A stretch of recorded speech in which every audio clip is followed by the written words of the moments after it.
창세기 12장 1절부터 8절까지 말씀.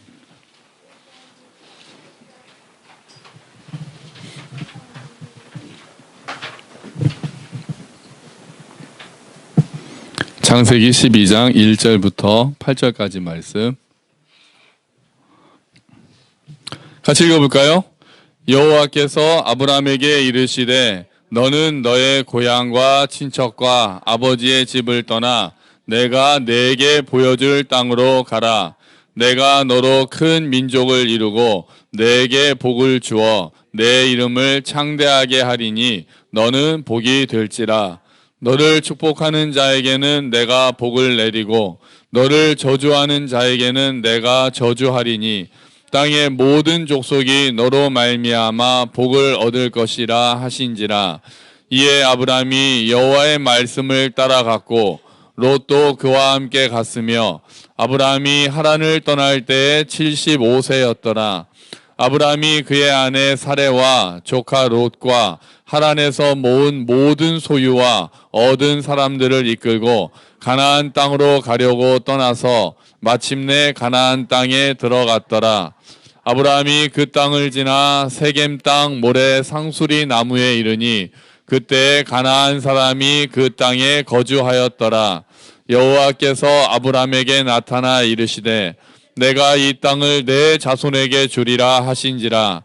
자기에게 나타나신 여호와께 그가 그곳에서 제단을 쌓고 거기서 베델 동쪽 산으로 옮겨 장막을 치니 서쪽은 베델이요 동쪽은 아이라. 그가 그곳에서 여호와께 제단을 쌓고 여호와의 이름을 부르더니. 아멘.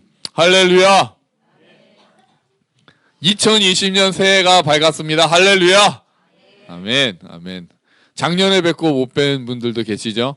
네, 새해 복 많이 받으십시오. 우리가 1년 만에 만났습니다. 올해는 경자년이에요. 경자년. 쥐의 해입니다. 쥐의 해. 쥐띠이신 분들도 계시죠? 쥐의 해인데 성경에 쥐가 나올까요? 안 나올까요? 나온다. 미네는 나온다의 한 표. 성경에 쥐가 나옵니까? 쥐가 나올까요? 안 나올까요? 성경에. 쥐. 안 나오, 미네 안 나오는 걸로 바꿨어? 나온다고 그랬다가 안 나오는 걸로 바꿨어요? 처음에 우리가 찍을 때는 말이지 처음에 찍은 게 보통 답이죠. 나옵니다.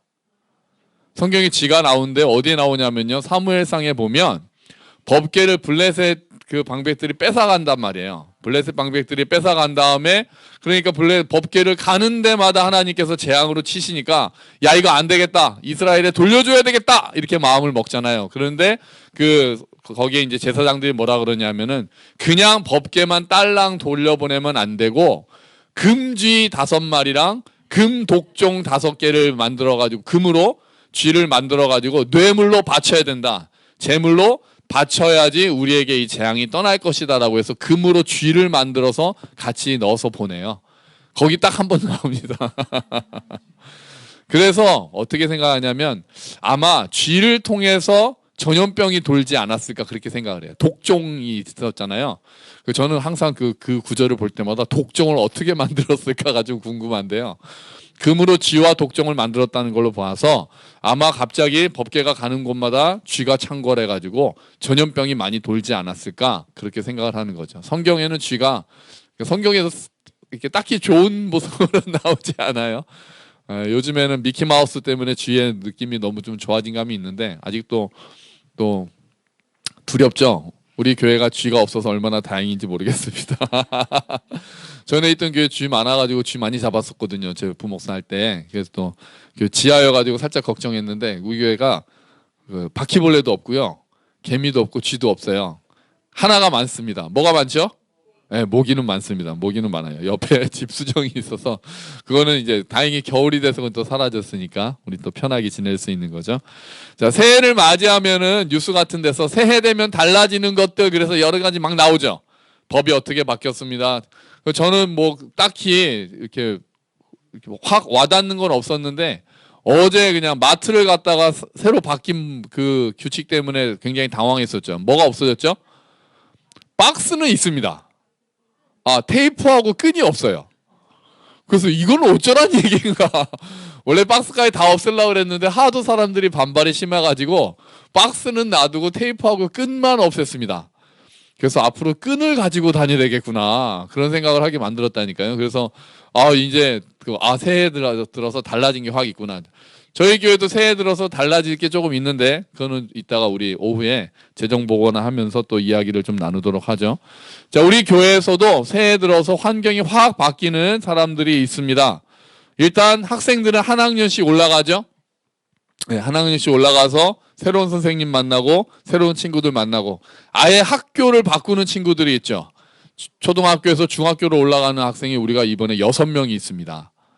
아주 그냥 굉장히 많죠. 6명이나 초등학교를 졸업하고 중학생이 되는 이제 청소년으로 오늘부터 이제 중고등부잖아요. 오늘부터 보면은 이제 어린이라는 이름을 안 붙이고 교회에서는 좀 일찍 땡겨서 어린이라고 안 하고 이제 학생이라고 하는데 그렇죠.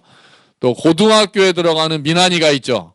미나니는 또 집을 떠나서 기숙사 생활을 해야 되니까 완전히 새로운 곳으로 떠나는 정말 또 새로운 생활을 시작하는 거고요. 수진이는 이제 대학생이 되죠. 또 완전히 또 새롭게 대학교라는 곳을 또 들어가고요. 이사 가시는 분들도 계십니다. 우리 소연자매 이사 가야 되잖아요.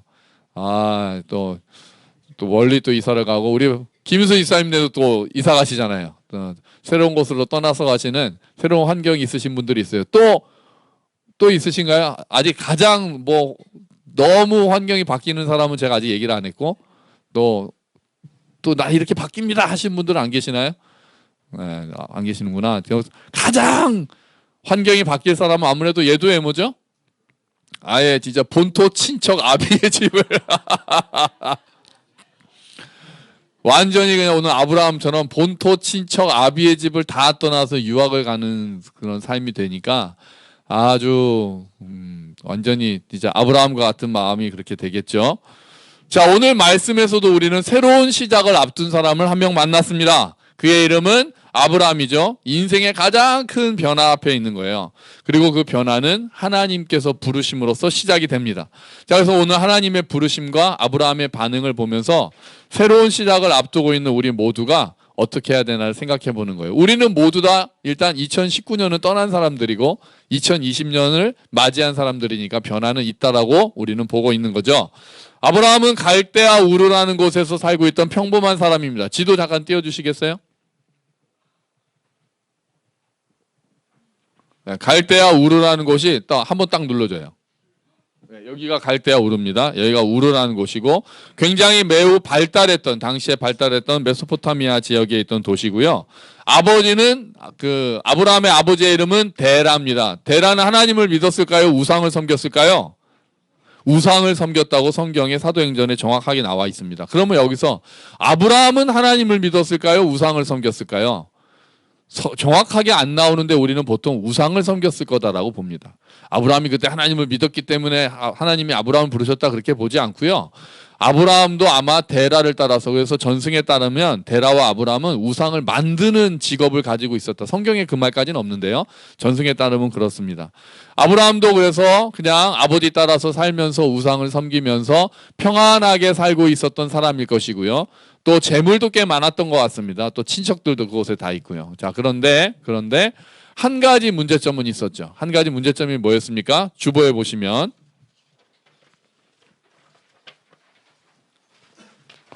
같이 읽어봅시다. 창세기 11장 30절입니다.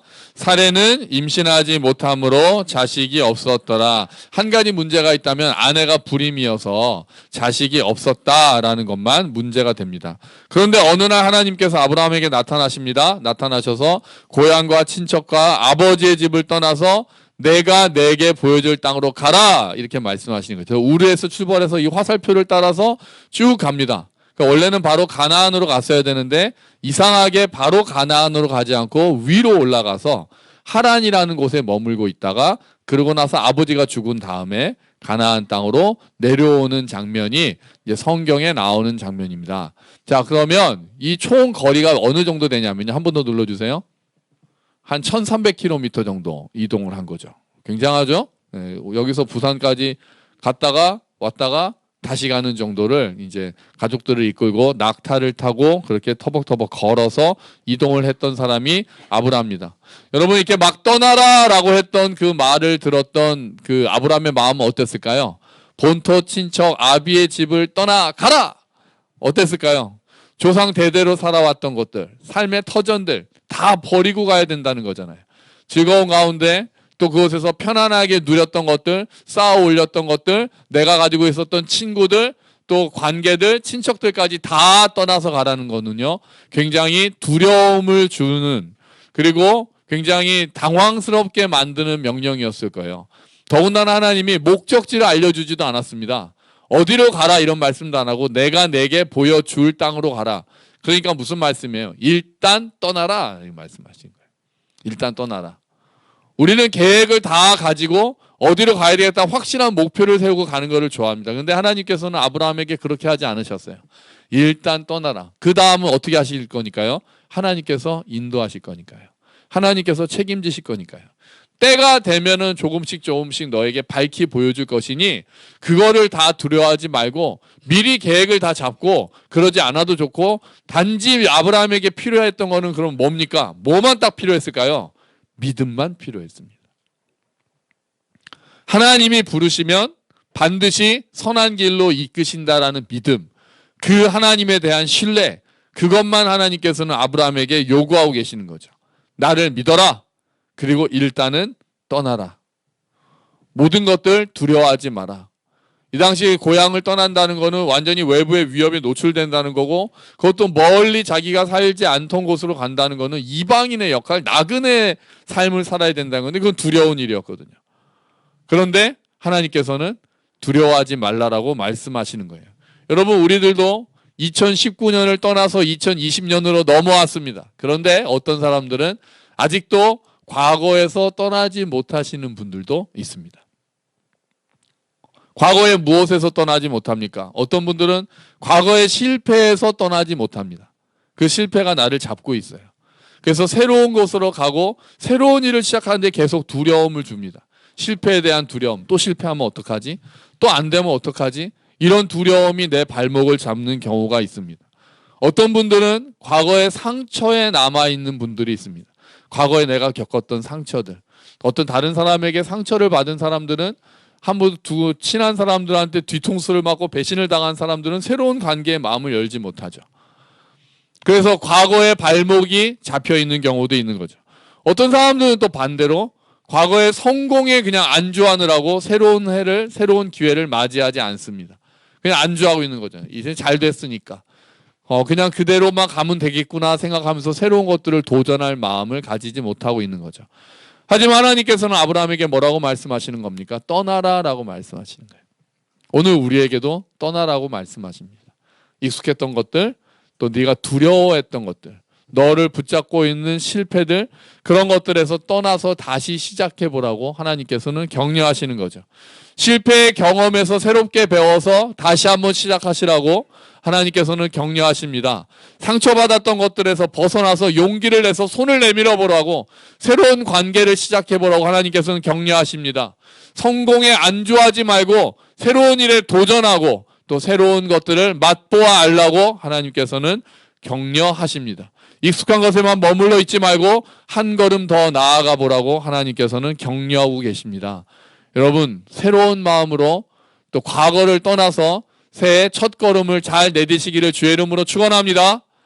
떠나야 가능한 거죠. 새로운 출발은 떠나야 가능한 거죠. 익숙했던 것들, 두려움들, 아픔들, 상처들에서 떠나야 새로운 것들을 우리가 맞이하고 하나님께서 주시려고 하시는 복을 우리가 또한 맛보아 알 수 있는 겁니다.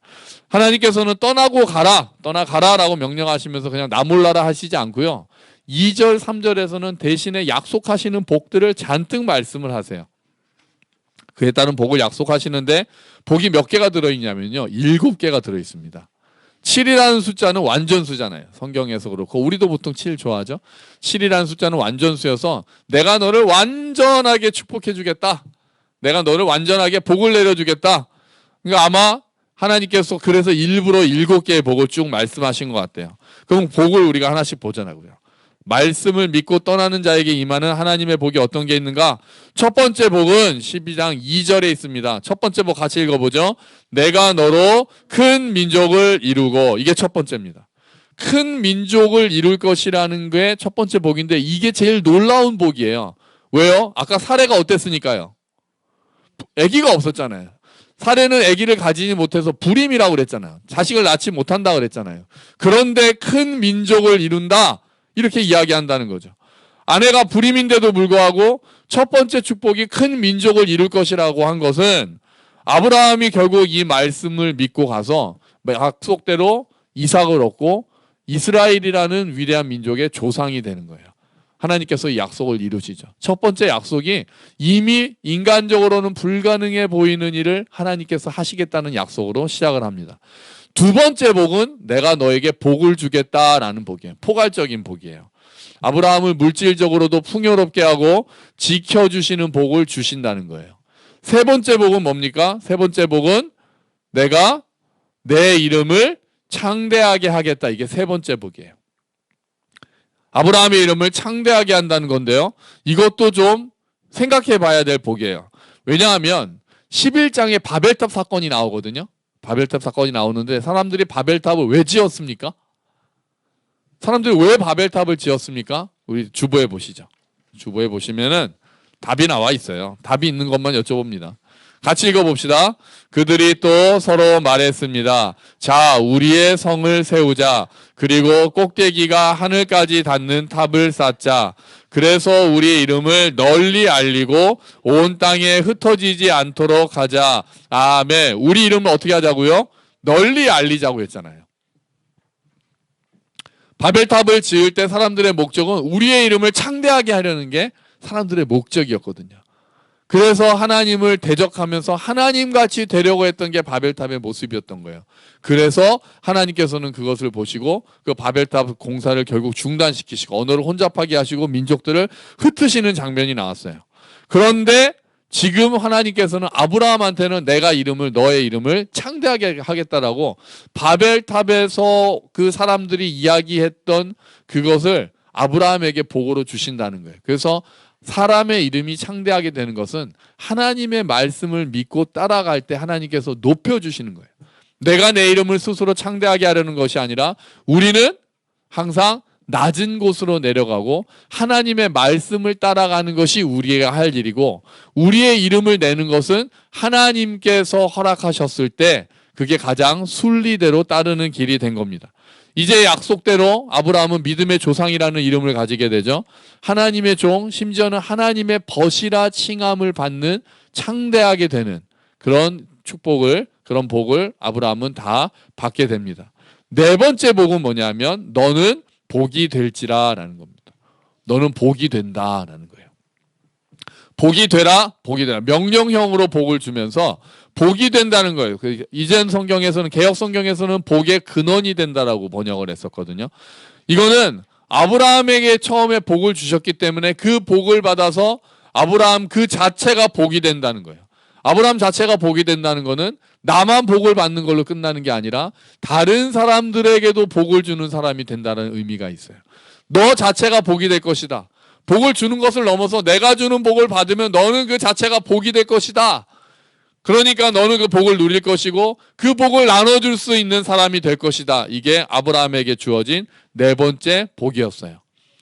다섯 번째 복은 뭡니까? 다섯 번째 복, 여섯 번째 복은 두 개가 붙어 있죠.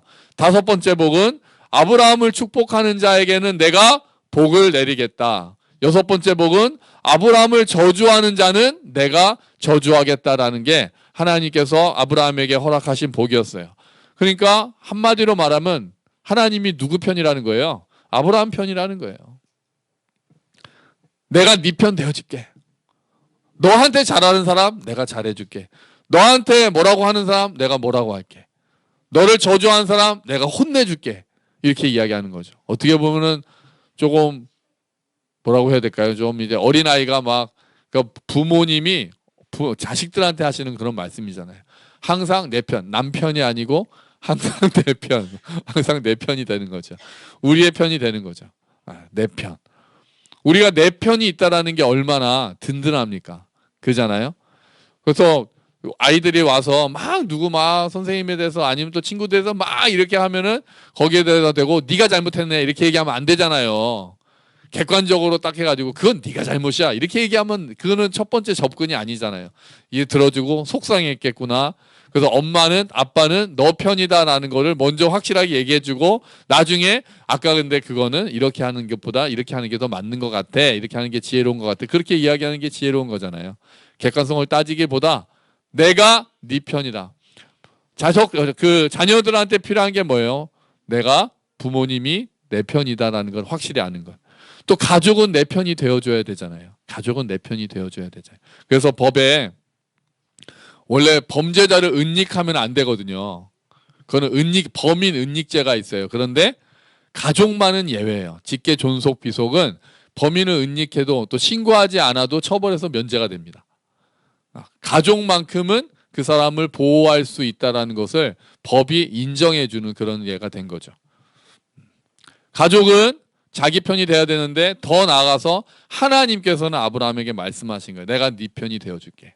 그래서 이 말씀대로 나중에 바로가 또 아비멜렉이 아브라함을 괴롭힐 때 하나님께서는 그 바로 집안에 아브라함 집안에 재앙을 내립니다. 아브라함이 거짓말했습니다. 그죠? 사례가 내 아내가 아니라 누이라고 거짓말을 했는데 하나님께서 아브라함을 야단치시기 전에 아브라함을 괴롭힌다고 생각했던 바로와 아비멜렉을 먼저 재앙을 내리신단 말이에요. 이 약속을 지키시는 거예요. 내가 네 편이다. 물론 아브라함은 그 하나님께 순종해야 되는 삶을 살아야 하겠지만 하나님께서는 먼저 내 편이다라고 붙잡고 계신다라는 약속을 하시는 거죠. 그러니까 지금 아브라함은 먼 길을 떠나야 되잖아요. 모험을 떠나야 되잖아요. 근데 하나님이 내 편이시다라는 게 얼마나 힘이 됐겠어요. 하나님은 그걸 아시고 그렇게 말씀하시는 거예요. 그리고 마지막 복은 뭡니까? 마지막 복은 땅의 모든 족속이 아브라함으로 말미암아 복을 얻을 것이다라는 게 하나님께서 약속하신 마지막 복이었어요. 이 약속은 언제 완성됩니까? 예수 그리스도께서 아브라함의 자손으로 이 땅에 오시고 모든 족속이 예수님을 믿음으로 구원을 받게 된 것을 미리 말씀하신 거예요. 그때 완전히 성취가 됩니다. 이 말씀을 들어서 우리가 예수님을 믿게 된 것이 아브라함을 통해서 예수님이 오셨고 우리가 예수님을 믿음으로 하나님의 이 모든 복을 누릴 수 있게 됐음을 믿습니다. 그래서 아브라함을 통해서 모든 민족이 복을 받게 된다라는 말씀이 우리에게 이르러까지도 성취된 거죠. 갈라디아서에서 그 말씀을 이렇게 이야기합니다. 우리 주보에 보시면 갈라디아서가 또 있죠. 같이 읽어봅시다. 그러므로 여러분은 믿음으로 사는 사람이 참 아브라함의 자녀라는 것을 알아야 합니다. 또 성경은 장차 일어날 일, 곧 하나님께서 이방인을 믿음으로 의롭게 하여 줄 것을 미리 일러주었습니다. 이 복음을 먼저 아브라함에게 전했는데 그것은 모든 민족이 너로 말미암아 복을 받을 것이다 라는 성경 말씀과 같은 것입니다. 아멘. 이 말씀이 우리한테 이루어졌다라고 성경은 이야기하고 있는 거죠. 이렇게 아브라함에게 약속하셨던 7개의 복은 완전히 다 이루어졌습니다.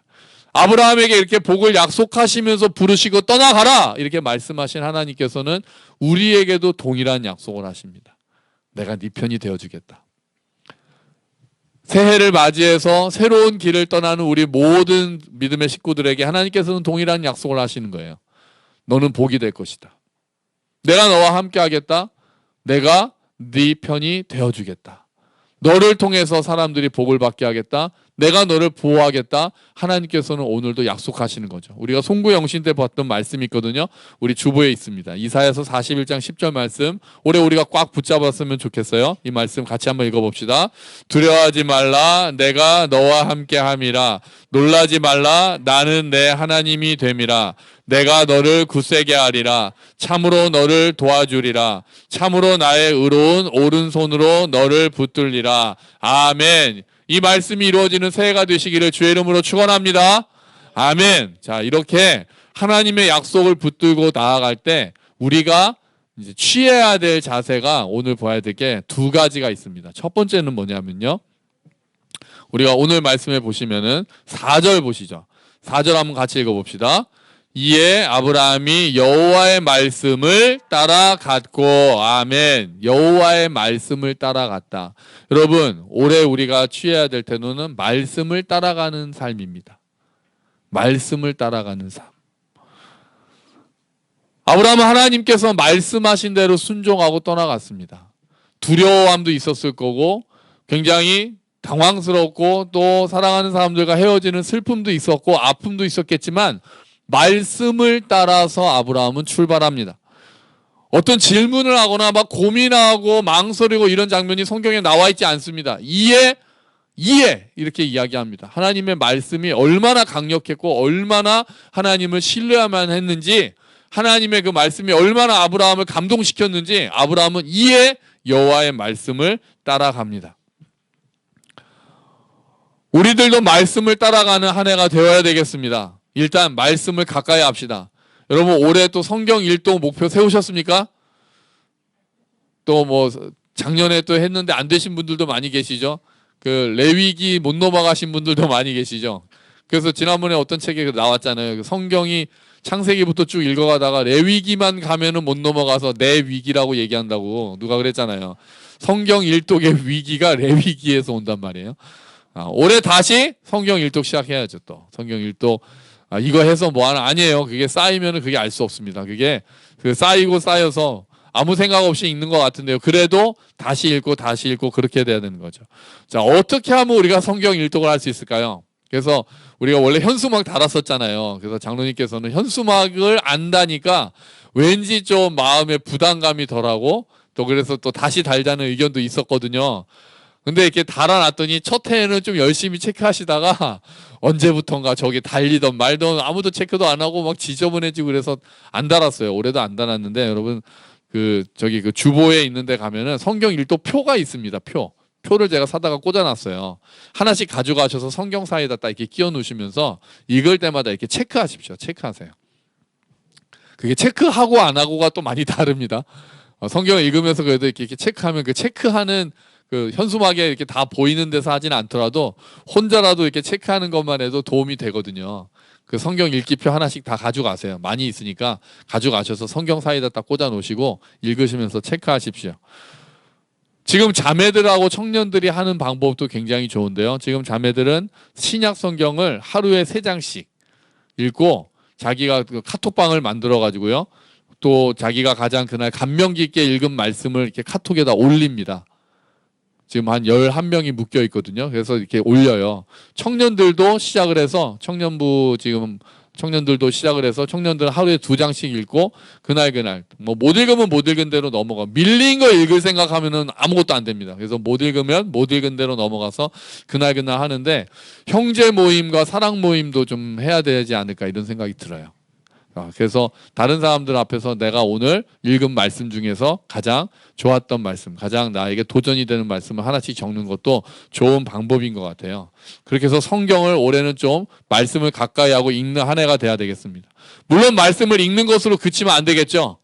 네? 말씀을 순종하는 삶을 살아야 되겠죠. 예수님께서 말씀하셨잖아요. 말씀을 듣고 행하지 않는 사람은 모래 위에 집을 짓는 사람과 같다. 집을 짓긴 짓는 건데 말씀이라는 집을 짓는 건데 행하지 않으면은 모래 위에 집을 짓는 것과 같다 말씀하셨잖아요. 그러니까 말씀에 순종하는 삶을 살겠다. 그게 말씀을 따라가는 삶이에요. 말씀을 가까이 하고 말씀을 따라 순종하는 삶. 이게 우리가 가져야 될 올해의 태도입니다. 두 번째 자세는 뭐냐면요. 하나님의 이름을 부르는 겁니다. 8절 한번 같이 읽어볼까요? 거기서 베델 동쪽 산으로 옮겨 장막을 치니 서쪽은 베델이요 동쪽은 아이라. 그가 그곳에서 여호와께 제단을 쌓고 여호와의 이름을 부르더니 아멘. 우리가 두 번째 올해 꼭 가져야 되는 자세는 여호와의 이름을 부르는 삶입니다. 아까는 말씀을 따라가는 삶이었고요. 여호와의 이름을 부르는 삶인데요. 아브라함이 여호와의 이름을 불렀다라고 여기서 이야기하는 제단을 쌓고 여호와의 이름을 불렀다는 것은 결국 예배를 드렸다는 의미예요. 공식적으로 예배를 드렸다. 여러분, 하나님을 예배하는 삶이 되기를 주의 이름으로 축원합니다. 하나님을 예배하는 삶이라는 것은 주일날 예배 빠지지 말고 나오세요. 이것을 말하는 건 아닙니다. 물론 이것도 중요한 거지만 우리의 삶이 예배하는 삶이 돼야 된다는 것은 뭡니까? 예배란 뭡니까? 내가 하나님을 인정하겠다라는 마음의 표현이거든요. 예배한다는 것. 하나님을 의지하겠다라는 마음의 표현이에요. 내 삶을 하나님께서 이끌어 가신다는 것을 신뢰하겠다라는 마음의 표현이거든요. 하나님이 나의 주인이, 내가 나의 주인이 아니라, 이 세상의 주인이 아니라 하나님께서 세상의 주인이시고 하나님께서 나의 주인이시라는 것을 고백하는 게 예배란 말이에요. 그게 하나님의 이름을 부르는 거예요. 우리의 삶 가운데 하나님이 내 삶의 주인이라는 걸 우리가 날마다 인정하는 삶이 올해 우리가 살아야 되는 삶인 거예요. 그게 말씀을 따라가는 삶과 연결이 딱 되는 거예요. 믿음이 순종과 연결이 되고 믿음이 예배랑 연결이 되는 거예요. 우리의 믿음은 순종으로 나아가야 되고 예배로 나아가야 되는 거죠. 여러분, 순종과 예배의 삶을 사시기를 주의 이름으로 축원합니다. 그런데 아브라함 가는 길에는 꽃길만 있었습니까? 우리 꽃길만 걷자 이런 거 가끔 있잖아요. 아브라함이 가는 길에 꽃길만 있었을까요? 오늘 말씀에도 그러지가 않아요. 오늘 말씀에도 그러지가 않아요. 6절 보실까요? 우리 12장 6절 말씀 같이 읽어봅시다. 아브라함이 그 땅을 지나 세겜 땅 모래 상수리 나무에 이르니 그때에 가나안 사람이 그 땅에 거주하였더라. 아멘. 가나안 땅에 딱 가니까 사람들이 막 박수치면서 이 땅을 가져가십시오 그러거나, 아무도 없어서 아브라함이 여기구나, 지금부터 여기 내 땅, 이렇게 할 수 있었던 게 아니라 가나안 사람이 그 땅에 거주했다라고 이야기하는 것은 그 땅을 차지하기 위해서는 또 어려운 일들을 겪어야 된다는 것을 의미합니다.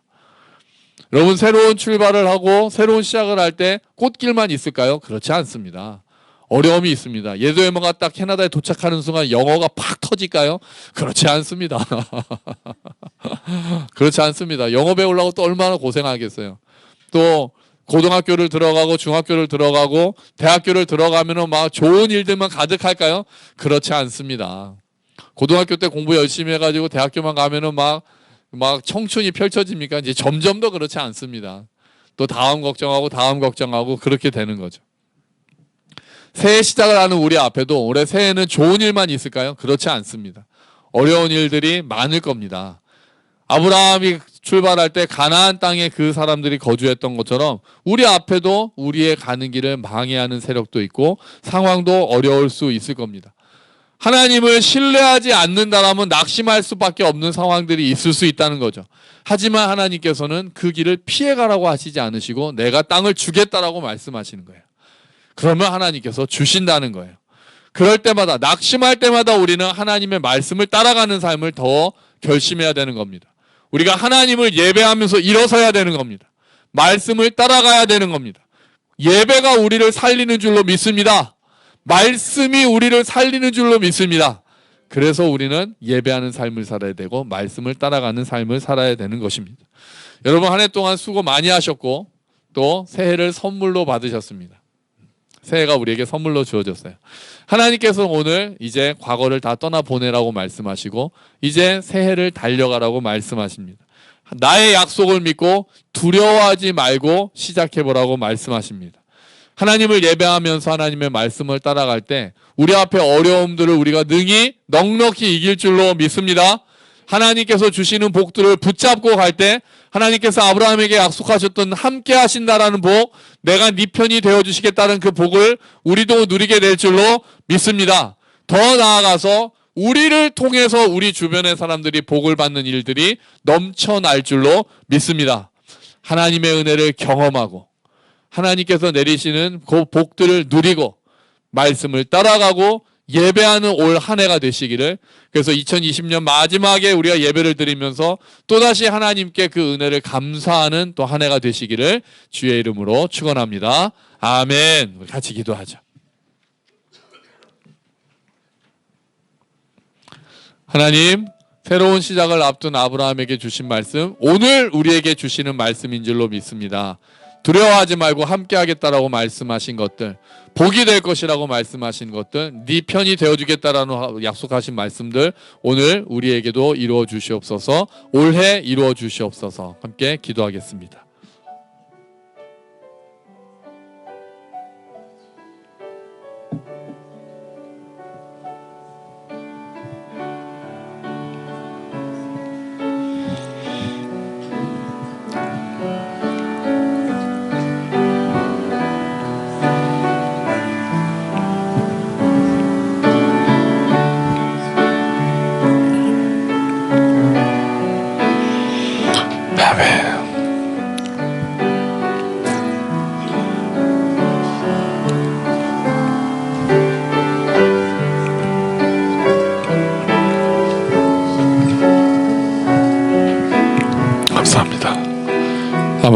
아버지 약속을 붙잡고 말씀을 따라가는 삶이 되게 하시고 예배하는 삶이 될 수 있도록 주님 은혜를 베풀어 주시옵소서. 하나님의 복을 누리고 우리가 복의 근원이 되고 복이 되는 우리의 삶이 되게 하여 주시옵소서. 감사합니다. 하나님 감사합니다. 새로운 해를 맞이했습니다. 우리가 새로운 마음으로 앞에 섭니다. 이전 것은 지나갔으니 보라 새 것이 되었도다 말씀하신 주님, 우리에게도 새 것을 허락하여 주셨으니 감사합니다. 하나님 아브라함에게 약속하신 복들을 주여 우리에게도 내려주시고 우리에게도 이루어 주시는 줄로 믿습니다. 함께 하신다는 약속, 어려움을 이기게 해주시겠다는 약속, 떠나지 않겠다라는 약속, 내 편이 되어주시겠다는 약속, 주님이 약속을 붙들고 걸어가는 한 해가 되도록 주여 은혜를 베풀어 주시옵소서. 우리 앞에 또한 어려움이 있겠지만, 가난한 사람들이 거주하겠지만 하나님께서 힘을 주시고 우리가 하나님을 신뢰하면 능히 넉넉히 이길 수 있을 줄 믿습니다. 하나님께서 도와주셔서 힘을 내게 하시고 우리가 말씀을 따라가는 삶, 예배하는 삶이 되도록, 그래서 하나님으로부터 주어지는 복을 누리며 하나님께서 주시는 힘을 얻고 살아가는 삶이 되도록 주님 그런 한 해가 되도록 은혜를 더하여 주시옵소서. 감사합니다. 주님, 이 모든 말씀 예수 그리스도의 이름으로 기도합니다. 아멘. 다 함께